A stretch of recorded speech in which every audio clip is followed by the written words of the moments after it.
Hey, my friends, we will be right back to the show. But I have a question for you. Are you struggling with the impact of childhood trauma? Well, know that you're not alone. I'm here to let you know that I'm starting a brand new weekly coaching group that includes a year of life coaching, accountability, support, habit and goal setting, and more. I'm starting a waitlist for the group right now, and I'm only taking a handful of people. And I'll let you know that through this personalized coaching, we'll work together to help you understand how your childhood trauma has shaped your beliefs, behaviors, emotions, and will help you create a roadmap for healing and growth. Right now, you can schedule an absolutely free coaching session with me and get put on the wait list if you go to thinkunbroken.com. My friends, it's your time to turn your trauma into triumph, breakdowns into breakthroughs, and become the hero of your own story. And I'm here to support you in doing that. Just go to thinkunbroken.com to register for a free coaching call with me and to get put on the wait list for the brand new weekly coaching program. We'll be right back to the show. But before we do, I want to tell you about today's sponsor, factormeals.com, where if you go to factormeals.com/unbroken50 and use the code unbroken50, you can get 50% off your first order. That's factormeals.com/unbroken50. If you're like me and you are a person who is busy trying to create a life, heal, work on their health, wealth, and relationships, and not to mention deal with the day-to-days of normal life, you do not have time to be going to the grocery store and trying to figure out what you're going to cook every single day of the week. In fact, one time I did the math and I realized I was spending over 15 hours a week at the grocery store and cooking. When I added Factor, I got to use that time for myself, for my family, for my friends, for my community, and for my business. And so if you're in the place where you need some more support in the kitchen, head to factormeals.com/unbroken50 and use the code unbroken50 to get 50% off. Hey, my friends, we will be right back to the show. But I have a question for you. Are you struggling with the impact of childhood trauma? Well, know that you're not alone. I'm here to let you know that I'm starting a brand new weekly coaching group that includes a year of life coaching, accountability, support, habit and goal setting, and more. I'm starting a waitlist for the group right now, and I'm only taking a handful of people. And I'll let you know that through this personalized coaching, we'll work together to help you understand how your childhood trauma has shaped your beliefs, behaviors, emotions, and will help you create a roadmap for healing and growth. Right now, you can schedule an absolutely free coaching session with me and get put on the wait list if you go to thinkunbroken.com. My friends, it's your time to turn your trauma into triumph, breakdowns into breakthroughs, and become the hero of your own story. And I'm here to support you in doing that. Just go to thinkunbroken.com to register for a free coaching call with me and to get put on the wait list for the brand new weekly coaching program. I was watching Forrest Gump recently, and it got me thinking about how much we really don't have control of our lives in the beginning.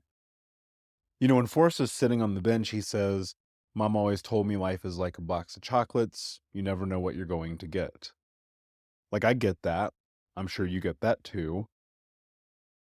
For us as children of traumatic households who went through abuse, who suffered, that box of chocolates is something that I'm sure you would agree with me, we would much prefer not to have. And as I'm watching that film, I just kept thinking, like, the parable here is this person who was born into dire circumstances and yet found a way to do something incredible with his life. Right now, obviously, if you look at it, it's almost poetic in a sense, right? Because at the beginning of the film, you have tragedy, right? You have Forrest going through massive abuse, massive trauma, bullying, the whole nine. And then suddenly he's like saving people in the Vietnam War, starts a shrimping company, like is the fastest man in the world or runs the longest marathon of all time or whatever that scene is, catches becomes an incredible football player, meets the president, a sponsor for Coca-Cola, invents the smiley face t-shirt. And like all these things are happening. And I couldn't help but when I was watching this again, thinking to myself, this is life. Like no matter where we start, there is always an opportunity for greatness. Now, it may not seem like that because of the forest for the trees. Sometimes you're just in this so much you can't see possibility. You're in the pain, the suffering, the hurt, the abuse, the traumatic circumstances of the past. You're effectively trapped in those memories until you're not, until you break free. It's very much like when Forrest breaks free of the shackles that are on his legs from, I guess they're not shackles, I don't even know what they're actually called, but the braces, excuse me. There we go. He breaks free of the braces. It's like, boom, he is a different human. And at some point, my friend, you're going to have to break free of the braces. You're going to have to break free of the trappings of your past. And in today's episode, we're going to hear from 3 incredible trauma survivors who have been able to do that in their own lives. 3 guests who have previously been on the show in today's compilation, where we talk about how to really, truly transform trauma into triumph. First, we're going to hear from Sue Bowles, who is a certified life coach and speaker. She's an author, she's a speaker, and she is a survivor of rape, of suicide attempts, and even a massive eating disorder. And her entire journey has been predicated on one thing. And she said this quote, and it really struck me. You only have to be a step ahead to help the person behind you. And her becoming that person and writing the book, This Much I Know, The Space Between, Sue has helped transform the world. You also hear from Joey Braun, who is the host of a podcast called Mind Shape, which is an incredible podcast that helps people from around the world share their incredibly difficult life stories. And in fact, one of the stories that Joey shares is that at only 12 years old, he had a massive autoimmune disease.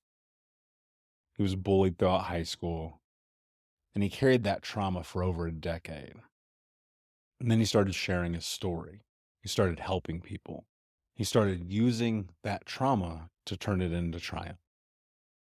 And finally, Mallissa J Vogel, who is an amazing friend of mine, someone who has been on the show before, and someone who I have happened to be lucky enough to be a guest on her show. And her story, her journey is absolutely incredible.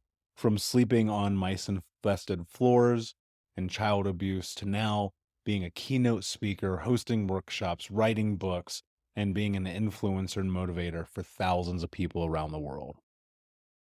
I wanted you to hear from these 3 people today because much like Forrest, and even you, when you're able to break free of the braces of life, the thing that holds you back, and turn those breakdowns into breakthroughs, you truly become unbroken. And so, with that said, my friends, I'm excited to get into today's episode.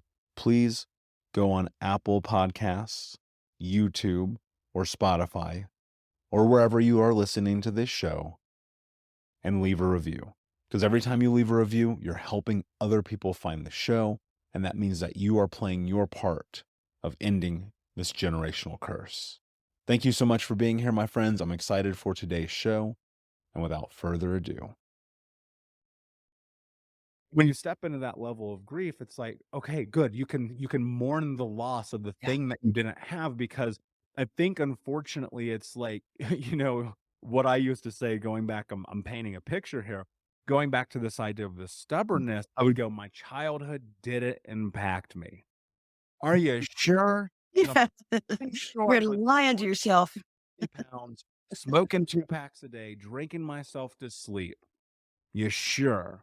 And so what I want to talk about and move into a little bit deeper here is that place of acknowledgement in the beginning, right? For 15 years, you kept these secrets, right? And then longer, you've gone through this process of healing. You're continually stepping into it. Yes. And I think that there's some truth that the truth will set you free. Right. And I want to go into that a little bit deeper here because I want to know about the impact that going on this journey has actually had in your life. Mm. Wow. It has, if you had told me 8 years ago I'd be doing today what I'm doing now, I would have laughed you off the face of the earth because I mentioned a retreat program I'm part of. I went into that first retreat calling myself the holy exception. I'm a Christian, so my life's based off the Bible. And I went in saying that everything in the Bible was good enough for everybody else but me. I was too screwed up, too far gone. I was a waste of space. I was imploding again. And I went in with that mindset. And just through the opportunity to be, through the opportunity to be real and to kind of start taking off those masks. And we talked a lot about having to forgive ourselves. And that's a hard part. That's a critical part of this healing and the grieving. You talked about needing to grieve our stories. I did not realize how much loss my story has. And some of this I learn about myself the more I speak. When I say I didn't have a chance to have a normal childhood, that's more of a realization that's come up in the last year. And I think I knew that, but I didn't know how to put words to it. But it starts making more sense. So I think the whole grief journey is a critical part of our stories that cannot be bypassed. I had different times where I just totally lost it. My greatest fear was realized and my greatest fear was shattered all at the same time.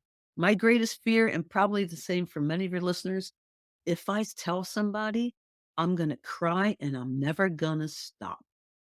And that was my greatest fear. And yeah, I cried and I cried hard and I'm like heaving crying for 10 minutes. And yet that circle of friends you talked about came beside me. They knew what was going on and they just loved me and accepted me and let me cry. And they grieved with me. And then my greatest fear stopped. I did because at some point in time that well of grief will empty.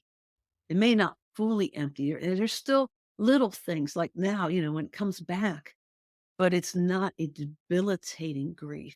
It's more of a sadness and a thankfulness for the healing that has happened.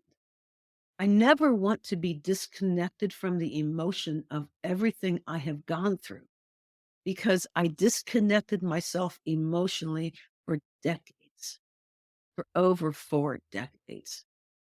Because again, I just went into recovery from an eating disorder in 2016. So I had all that time where I didn't know how to deal with emotions. I never want to disconnect again. But because of the hard work, those emotions don't overtake me to the point that I can't control them. The anger I feel at the injustice that was done to me is no longer rage. I have reached a point, and for some, sounds really weird, but I have reached a point where I am able to have compassion against my rapist. Not everybody gets to that point, but I'm able to get to that point now because my situation happened in the early 70s. Rape was not on the radar. It wasn't something to be discussed. No one knew to ask anything, and I didn't know to say anything. So if it wasn't on the radar for me, what was Bobby experiencing where he acted out? That was an angle it took me a long time to get through and to get to. And not everybody gets there. And you're not expected to get there. That's just where I ended up with my work. But that is the power of grief because until we own our story, we can't grieve our story. That first year at retreat, that's what happens. I owned my story. I was in denial about my story. I hated my story and I hated myself. And I didn't think I was lovable because I had no experience saying I was lovable. As far as I knew, nobody cared. because they sure had a funny way of showing. And I left that experience of being around these people knowing that I had some value. But mostly, I learned to start forgiving myself.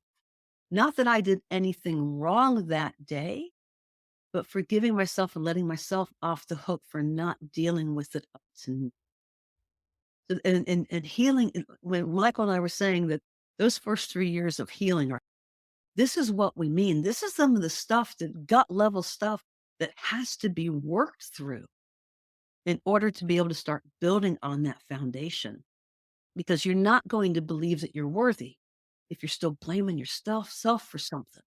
And you might be blaming yourself for something that's a total lie, but it's truth to us because that's all we've ever known until we have other people in our lives come in and help shatter that lie and start speaking that truth to us. Because just like Michael said, it's the truth that sets us free.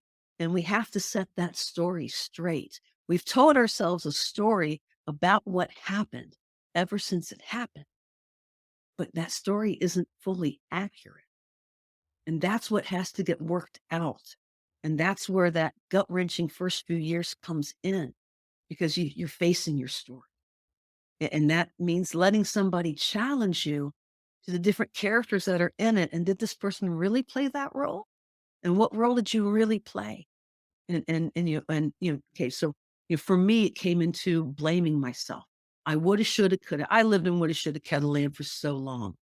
And I learned that I was putting 50-year-old expectations on a 7. And I wasn't being fair. I wasn't helping that 7-year-old little girl heal. That 7-year-old little girl was just, thinking, hey, cool, there's something to see in the woods. Childhood curiosity. But I had to forgive myself for that because, again, not that I did anything wrong, but the story I had told myself is what was wrong. And that's where I had to let myself off the hook so that I could then own the real story of what happened, put the responsibility where it really belonged, and continue to own that. And then start feeling that grief so that I could work through that and finally realize that the rape was not my fault. That was the hardest homework my counselor ever gave me. When I first told her, and we were first dealing with it, was 10 times a day, look in the mirror and say out loud, the rape was not my fault. And up to then, I had said, it wasn't my fault. And she's like, no, not it. Name it. The rape was not my fault. And the first 2 days, it was, the rape was not my fault. The rape was not my fault. Very dispassionate. And then I started changing, the rape was not my fault.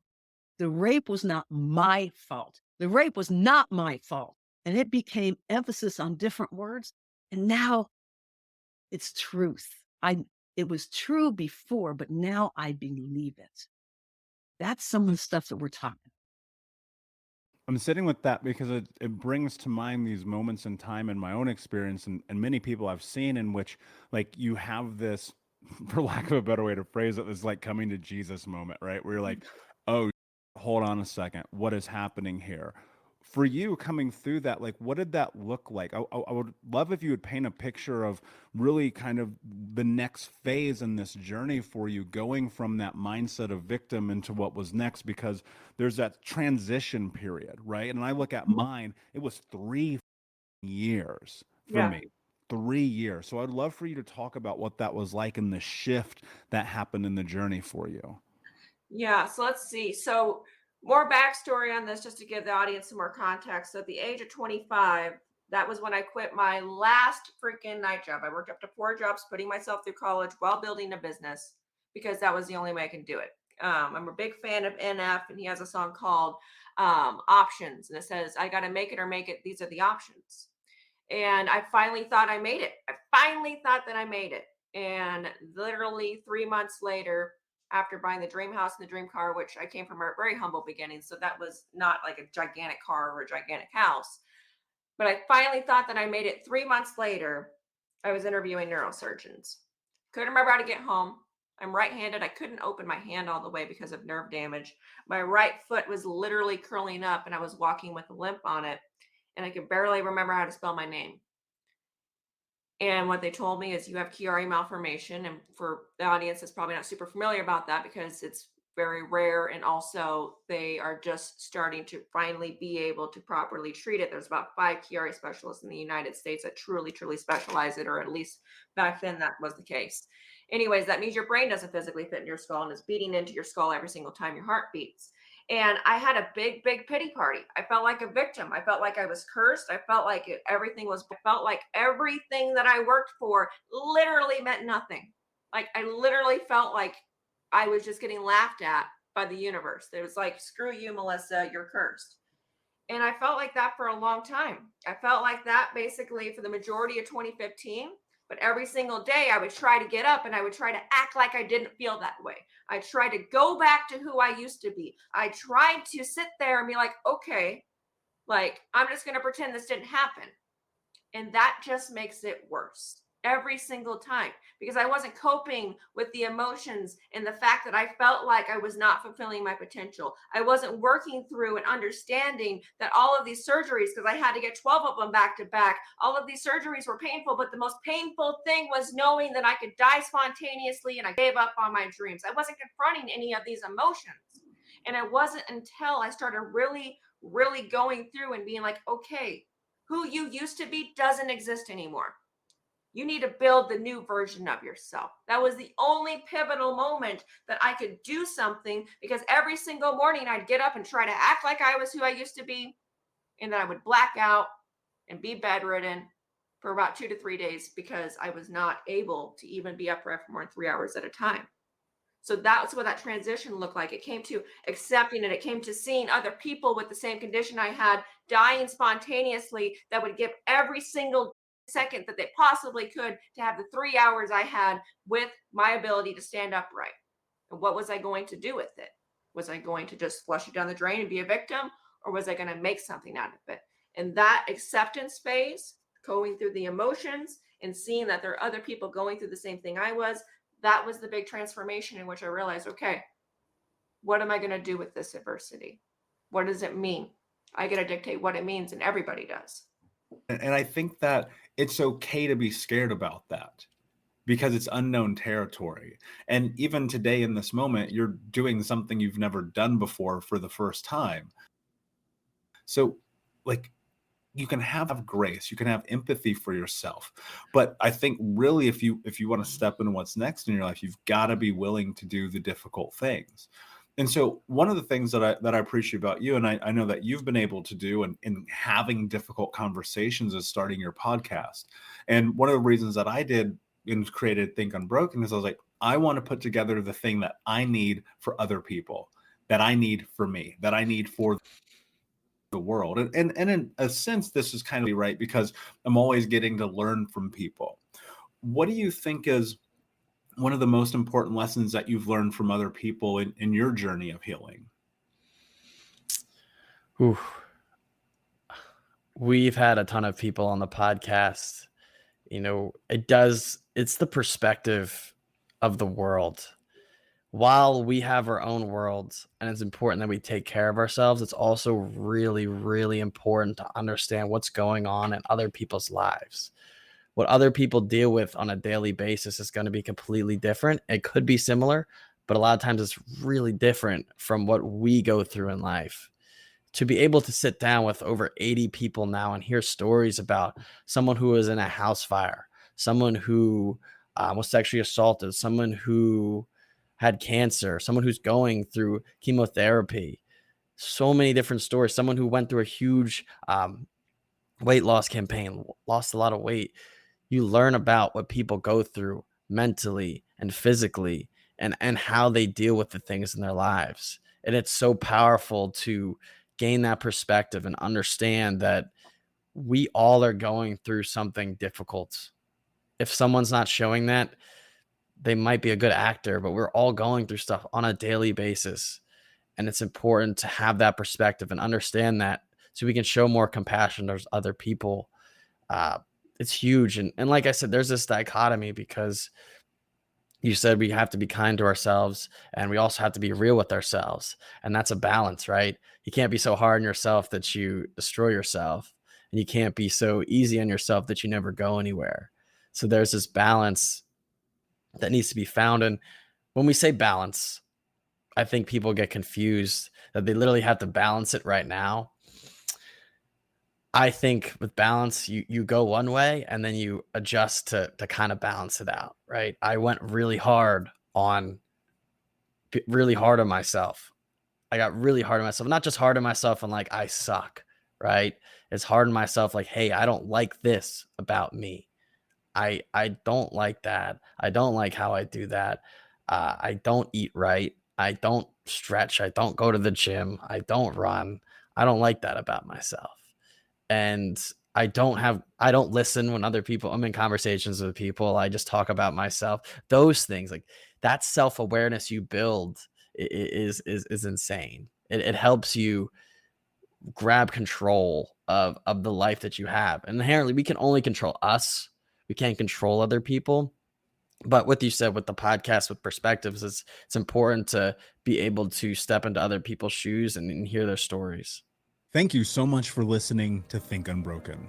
Please share this episode with someone who could use it and help us move forward in our mission of ending generational trauma in our lifetime.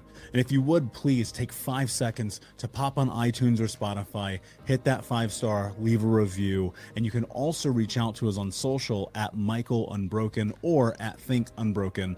And of course, you can check out our YouTube channel at Think Unbroken. Thank you for being a part of Unbroken Nation, my friends, and until next time, be unbroken.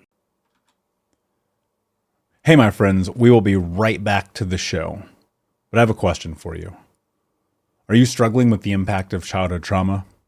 Well, know that you're not alone. I'm here to let you know that I'm starting a brand new weekly coaching group that includes a year of live coaching, accountability, support, habit and goal setting, and more. I'm starting a waitlist for the group right now, and I'm only taking a handful of people. And I'll let you know that through this personalized coaching, we'll work together to help you understand how your childhood trauma has shaped your beliefs, behaviors, emotions, and will help you create a roadmap for healing and growth. Right now, you can schedule an absolutely free coaching session with me and get put on the waitlist if you go to thinkunbroken.com. My friends, it's your time to turn your trauma into triumph, breakdowns into breakthroughs, and become the hero of your own story. And I'm here to support you in doing that. Just go to thinkunbroken.com to register for a free coaching call with me and to get put on the wait list for the brand new weekly coaching program.